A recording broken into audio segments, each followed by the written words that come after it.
شاید آپ آواز بھی نہیں کرتی، اتنا آپ ڈپریشن کے نیچے چل گئے. کوئی اگر آپ کو کہتا ہے پلیز دعا کرو، میرے سے نہیں ہوگی. I don't know what's happened. میرے سے دعا نہیں ہو رہی.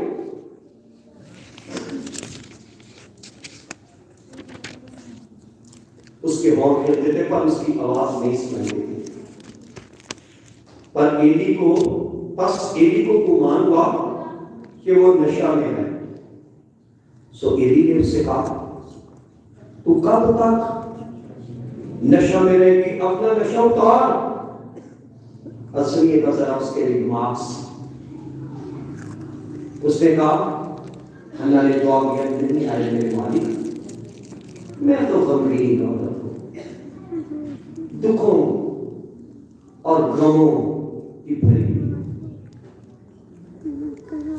اگر کوئی میرے اندر سے چیک کرے مجھے، یہ جو کلاؤنس ہے نا، آپ نے دیکھے کبھی کلاؤنس مختلف قسم کے مختلف جگہوں پر دوسروں کو ہنسا کے اپنی زندگی میں بڑے کام ہوتے ہیں.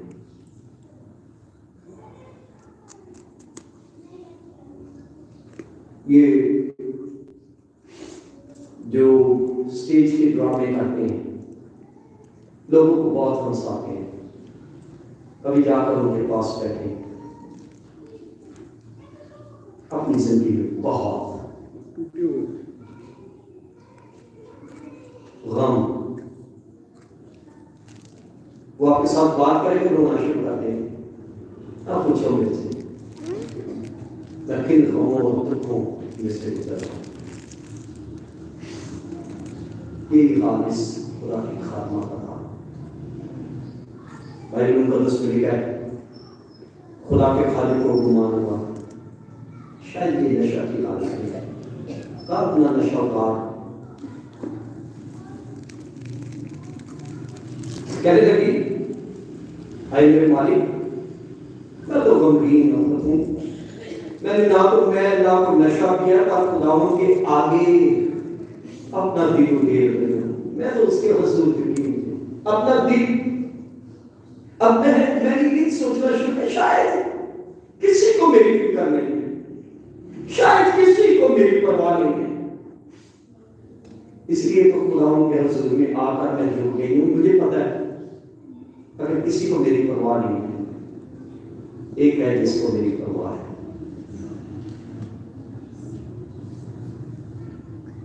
وہ تو ایسا خداوند ہے جس کو میری پرواہ ہے، سہار کے کنویں پر آ جاتا ہے. آپ کے سامنے اور سے کہتا ہے کہ تیری زندگی اس طرح کی ہے، میں اس کو بدل دوں گا. وہ تو ایسا خداوند ہے جو قید خانہ میں آ جاتا ہے. وہ تو ایسا غیور خداوند ہے کہ دمشق کی راہ پر اس نے ساؤل کی آنکھوں کو اندھا کر دیا. ایسا خدا ہے.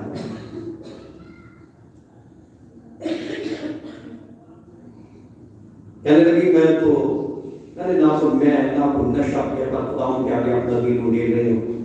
اپنی لانڈی کو خبیث عورت نہ سمجھ، میں کو گندی عورت نہیں.